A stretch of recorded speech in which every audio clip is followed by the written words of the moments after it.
comme tant d'autres de mes prédécesseurs, j'ai fait le choix d'une responsabilité lucide. J'ai, dès mon arrivée, fait le constat d'une école au lambeau, résultat de plusieurs décennies de fragilisation, que je n'ai pas pu remettre sur les pieds, sur les rails pendant 20 mois. Le temps était trop court. Mais j'ai essayé de placer les bases de ce redressement, de remettre de l'ordre et de restaurer l'autorité normative de l'État, de rebâtir le système éducatif. C'est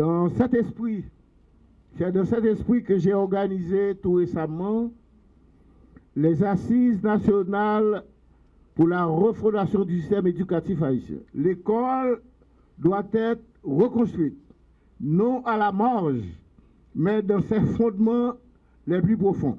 À l'issue des travaux, une déclaration d'engagement a été signée par l'ensemble des partenaires présents. Ce document n'était pas un simple acte symbolique. C'est une boussole collective qui réaffirme des principes essentiels.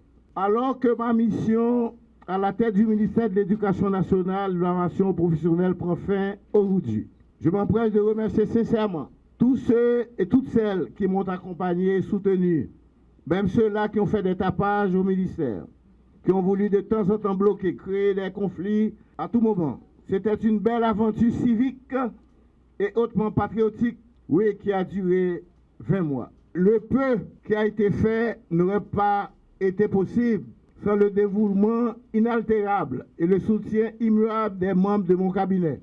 Je dis à l'école nationale, au lycée, au crasé.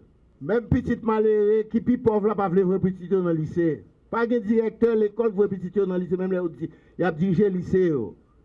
Parce que qu'on raison parce que qu'on est produit ben là pas bon. Donc son gros défi me pas résoudre lui pendant là même gourmand puis lui pendant 20 mois.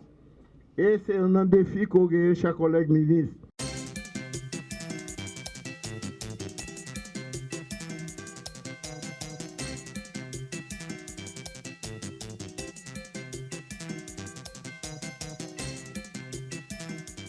En ce jour particulier, nous procédons à l'installation officielle du professeur Desmereaux dans ses fonctions de ministre de l'Éducation nationale et de la formation professionnelle. Cette cérémonie dépasse le simple cadre administratif. Elle rappelle combien l'éducation demeure le fondement du progrès, de la stabilité et de l'avenir de notre nation. Monsieur le ministre, au cours de votre passage à la tête du ministère, vous avez servi l'État avec dévouement, dans un contexte national particulièrement exigeant. Les défis étaient immenses. Malgré les obstacles, vous avez assumé vos responsabilités avec dignité et détermination. Monsieur le ministre Visionnaire Desmereaux, la mission qui vous est confiée est lourde, mais elle est également noble. Vous prenez les rênes d'un secteur stratégique au cœur des priorités nationales. L'école haïtienne doit être un espace de savoir, de discipline, d'équité et d'espérance. Elle doit former des citoyens compétents, responsables et profondément attachés aux valeurs républicaines. Les attentes sont grandes. Il nous faut travailler à l'amélioration de la qualité de l'enseignement à tous les niveaux et dans tous les départements et dans toutes les communes. Moderniser les programmes afin de les adapter aux réalités économiques, technologiques et sociales du pays. Promouvoir la formation professionnelle comme un véritable levier d'insertion professionnelle et de développement économique. L'heure n'est plus aux diagnostics répétés, mais aux actions concrètes, cohérentes et mesurables. L'avenir de milliers d'enfants et de jeunes dépend des décisions que nous prenons aujourd'hui. En vous installant officiellement dans vos fonctions, je vous exhorte à faire preuve de rigueur, d'écoute, d'innovation et de profond attachement à l'intérêt supérieur de la nation. Puisse votre action contribuer à bâtir une école haïtienne plus forte, plus inclusive et résolument tournée vers l'excellence. Je vous souhaite plein succès dans l'accomplissement de cette haute mission au service de la République. Je vous remercie et bonne chance. Je succède à un serviteur de l'État, le professeur et sociologue Antoine Augustin, dont je salue ses efforts, notamment dans la mise en œuvre du plan décennal d'éducation et de formation, le lancement des assises nationales pour la refondation du système éducatif haïtien, etc. Mon mandat sera placé sous le signe du leadership, de l'innovation et du changement. Leadership. Je ne suis pas ici pour vous dicter ce que vous devez faire, ni pour vous forcer à faire ce que vous devez faire ou ce que vous êtes appelés à faire.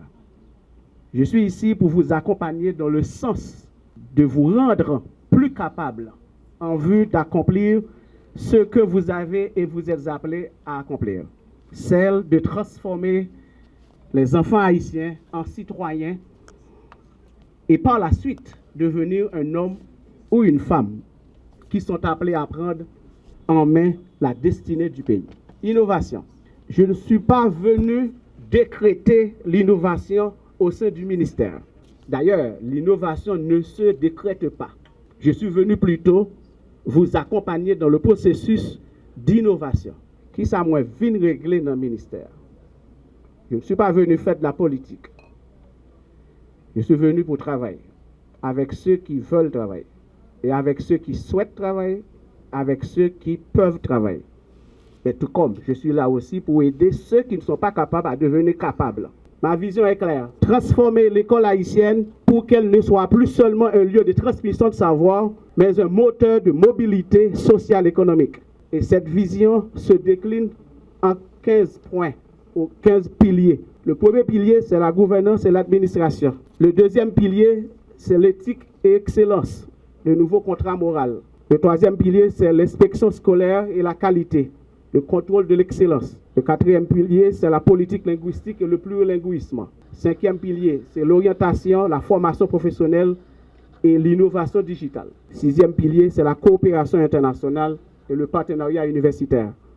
Septième pilier, c'est la santé mentale et l'accompagnement psychosocial. Huitième pilier, le génie scolaire, bâtir la sécurité pour tous à l'école. Dixième pilier, la révolution numérique des examens d'État. Onzième pilier, l'obligation scolaire, le FNE au service des plus vulnérables.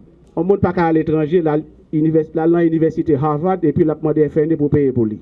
Ou pas plus faible ça. 12e pilier, le partenariat école, famille, communauté, l'éducation des parents. 13e pilier, la science et la technologie. 14e pilier, le réveil du civisme et le respect des symboles. Et ensuite, 15e pilier, la politique de recrutement des enseignants. Je remercie le Premier ministre pour la confiance et son soutien, le ministre sortant, le sociologue Augustin Antoine, pour sa grande dame, pour son courage et son dépassement de soi, ainsi que les responsables du ministère qui ont réalisé cette cérémonie d'installation. Que vive l'éducation, que vive Haïti.